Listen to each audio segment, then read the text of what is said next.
So on Stool Talk today, we have with us a real special guest. I got real involved with a program he was running, the FCA, the Fellowship of Christian Athletes, when I was back in Scott High School back in the days. And that's when I really got familiar with this guest and really looked up to him and seen everything he was doing and just followed him throughout his career.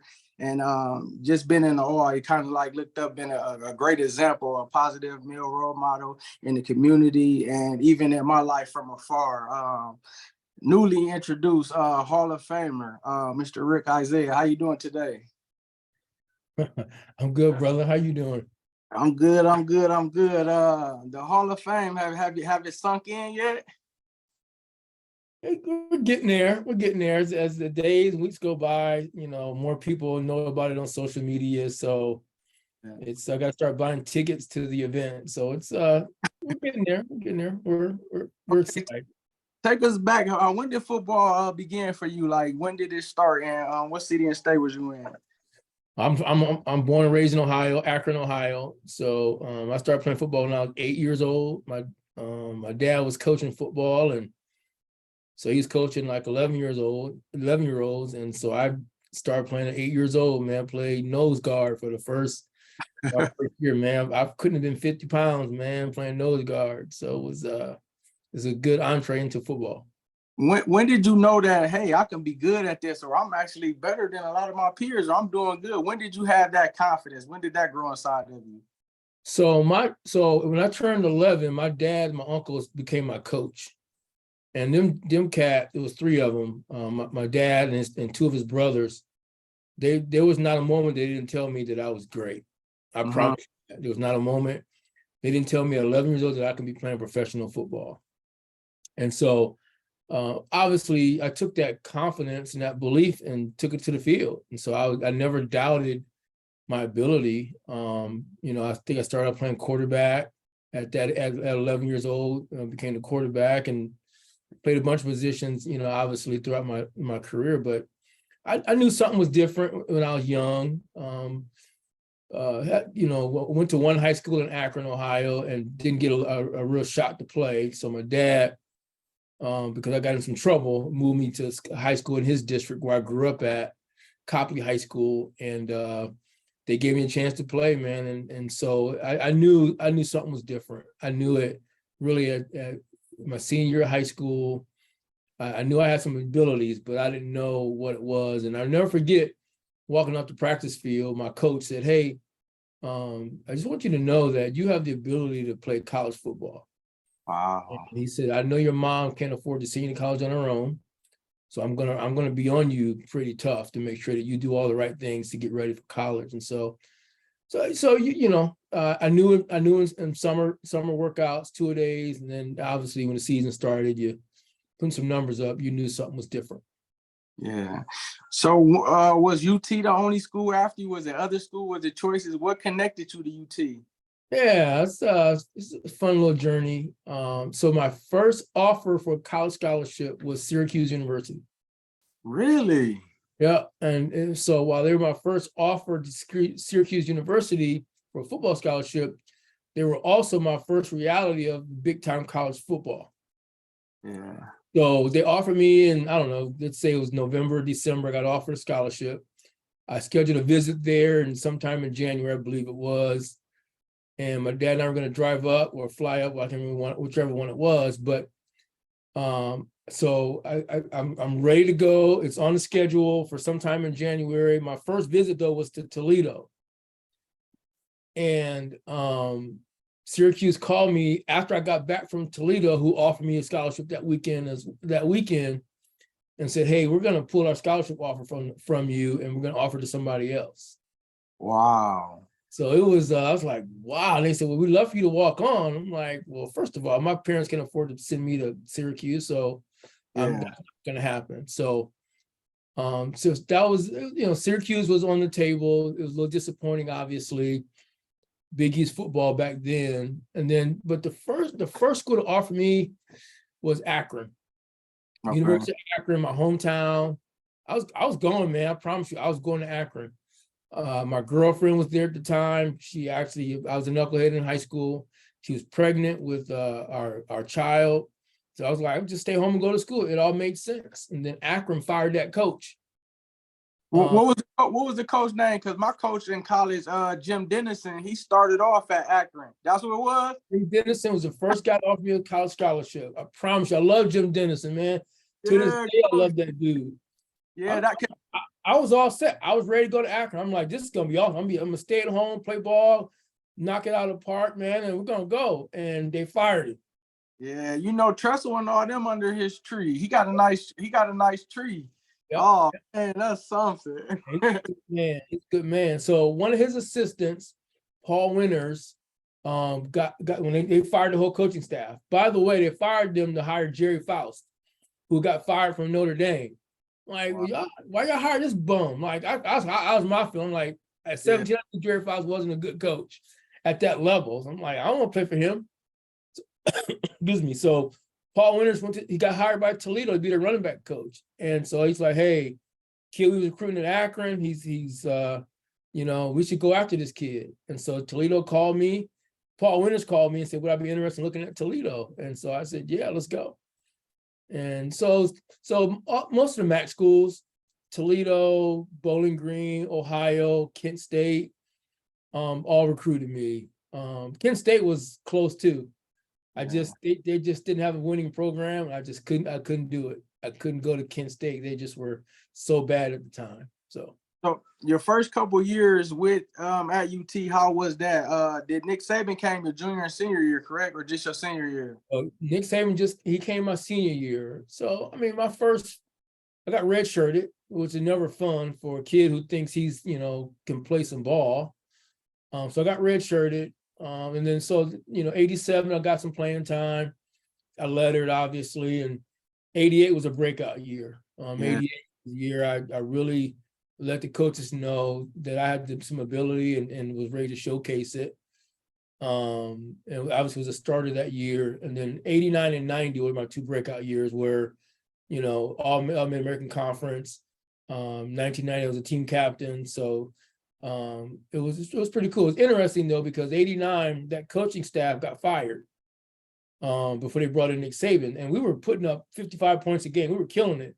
But our defense was horrible. They had to put up, we had to score many points because they were giving up as many points. So, and they fired that coach because he wouldn't give up the offensive coordinator duties to watch over the whole team. So anyway, Nick Saban came in my senior year, and away we went, man. 9-2, COMAC champs, and we had some fun.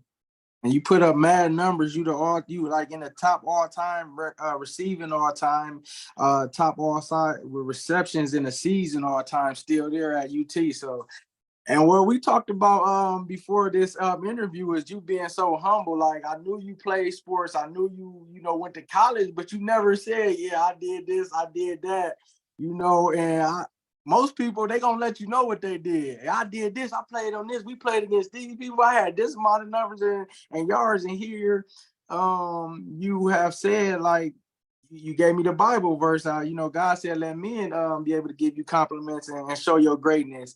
But now, you're going to be honored for all the hard work, the dedication that you put in at that university. They're going to really honor you. Hall of Fame, that's big. Like, it's a lot of great names that's in the UT Hall of Fame. And now you're going to be one of them. So it's just a blessing to be able to just know, like, man, somebody I looked up to growing up is, in the Hall of Fame, because I know Coach Holyfield, Chris Holyfield. I knew Mel Long Jr. went there. One of my players walked on, Larry Parker Jr. He had walked on there at UT. We know the basketball, Rebel Colors, the Keith Triplets. They all went there and was great and successful and put up numbers. But just to see, your name is going to be forever engraved in there. So after you get drafted by the Bengals. No, free agent. So actually, weird story. I actually went to the New York Jets first. When I got in 1991, that draft, I didn't get drafted. I got called from New York. I got called from the Jets, the Saints, and the Steelers, and chose the Jets. And I pulled a hamstring. Decided to take a year off, and then the next year I went to the Bengals. Yep. So how did ministry always was ministry always involved in you with sports, or did you like really take it on serious after you got older? Yeah, I wish FCA was visible and present when I was in high school and college. Unfortunately, it wasn't. I don't know if I would have been receptive at all anyways. I think I knew about God. I knew, obviously Christmas, Easter, I knew all the stories. I actually was baptized at 11 years old. So I gave my life to Christ at 11, Oh, but was never discipled. So no one ever walked me through what it meant to be a Christian, even as an 11-year-old. And some family dynamics were very challenging. So, it was just one of them. We just didn't go. We were just really trying to survive a tough childhood. And so it wasn't until I became an adult where Christ became real to me. yeah. So, in college, I went to chapel service. I was, but ironically, the chaplain never pulled me aside and asked for a deeper conversation about faith. Yeah. So I took chapel as, hey, God, I'm here. Let me catch some passes. Let me score some touchdowns. I want to go to NFL. And that was kind of my, I thought I was doing God a favor. But in all actuality, obviously I wasn't. And I wish someone had pulled me aside and talked to me about deeper things of faith. And so as an adult, that's when, as I left football, went into banking, and God just began to get a hold of my heart when I was about 26 years old. Yeah. Yeah. So that really makes your ministry and your how you disciple, even with the young athletes, because I remember it was me, Ernest Pace, Nate Washington, Dale Baracker. We used to all go into the meetings. We believed in God. We, had different times we said it, but it wasn't really popular to be doing it in school, and people was laughing. Then you be getting into arguments over God and Christianity and all like that. But going to those meetings, like, you really instill something in us. Like, we used to have our dog tag with the FCA. Like, we looked at that, know that means something. And it made us know that it's okay to serve God and be able to be regular and not have to be set aside from your peers just because you're walking and following Christ. And just how, God's word don't never say the same. He, grows. It's new God day after day after day. He shows himself different to you. And now, as today, is more prevalent, where you can see people going after God, they proclaiming God. But then back then it was kind of different, but you still made us see that it's a way that you can walk, and that was big to me back then. That always, hell, we would still have our issues and we would still straddle and be 1 foot in, 1 foot out, but we still know God was the foundation, and it really like shaped and molded us, even with sports. Because I remember I used to always want to pray before the games, and then when I ain't around, hey, damn, we gotta come pray. We need you to pray. All the different things. So prayer got involved, and I remember my friends would be like, "Man, I prayed last night before the game," because we're ministering to them, and that's what I try to reflect to the youth that I'm around now, and even in the sports, and allow them to know, God is the source of your strength and your right. During our weakness, His strength is made whole. Like, you ain't got to be preaching to them, but it kind of correlates to what they going through. A lot of them say, well, I don't know how to build a relationship. I want to build a relationship. It takes time. You got to spend that time, that moment, that energy, get to know God, because how do you do when you talk to somebody? You befriend them, you get to know them day after day after day after day. So, that's how you build your relationship. And, some grasping, but, some still, they shy. They don't want to take it to the next because they wonder what their peers are going to say. So, you've been influential in doing that. And then to hear all the different people that I asked, do they know you in the FCA? They know you, and your mark has been said. And I know it's just the light of God that's shining on you from all the seeds that you sow. So my question for you is, how do you handle the ministry, the family, the business? How do you make time for yourself to get strength? Because you pour out into so many people, into so many different things. Wow. It's a daily grind, and I'm not in a good grind. I say grind in a good way, but you gotta be intentional. You gotta wake up every day and make sure you're spending time with God. There's days, unfortunately, where I wake up running. I gotta be at a meeting. So, me and God gotta talk later in the day, or we talk as I'm going. Yeah. But by and large, I try to really set aside some time every day just to get in his word, and just really try to understand more about him. I mean, it's an ongoing love relationship, no different than my wife. We talk and we learn from each other. We're still growing together. We're trying to figure each other out and how we're changing and evolving. And so for me, it's just about being intentional about seeking God's face and worshiping him both, actively in a worship setting, but also with our life. And it's a challenge. I'll tell you right now, I'm reading a book right now because I felt like I was like, man, something ain't right. And so I started reading this book by A.W. Tozer called Rut, Rot, or Revival. Okay. So I just felt like I needed a little boost. I'm like, man, the things I always did, I just felt like they were, it's like I did them 5 years ago. It's like things you used to do to encourage your faith and grow your faith. At some point, you outgrow them, and God's saying, I need you to go deeper. I need you to go further. And so it's been a really good book for me to really re-engage God on a deeper level. So I think you gotta read books, you gotta listen to podcasts, listen to sermons, go to church. You gotta be challenged. You gotta be challenged with the word of God on a daily basis so that, if things do get tight, you know where to go. But it's a journey. And people need to understand that you don't arrive at some place of spiritual maturity. Enoch walked with God. He walked with God, and obviously he was no more. But the key is he walked. So walking connotes that you're moving forward. Yeah. Sometimes we forget as Christ followers that we're supposed to be moving forward, and we get to a place of complacency that we think, oh, I'm good. No, you're not. That's when the devil shows up. So you got to be very careful. Yeah, that was good.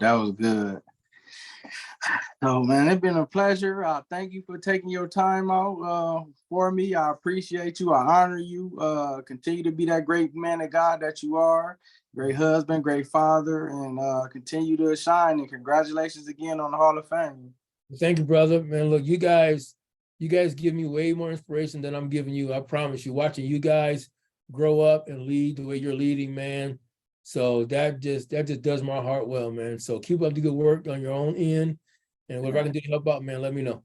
Okay, send me the author of that book when we hang up. All right, sounds good. All right, thank you.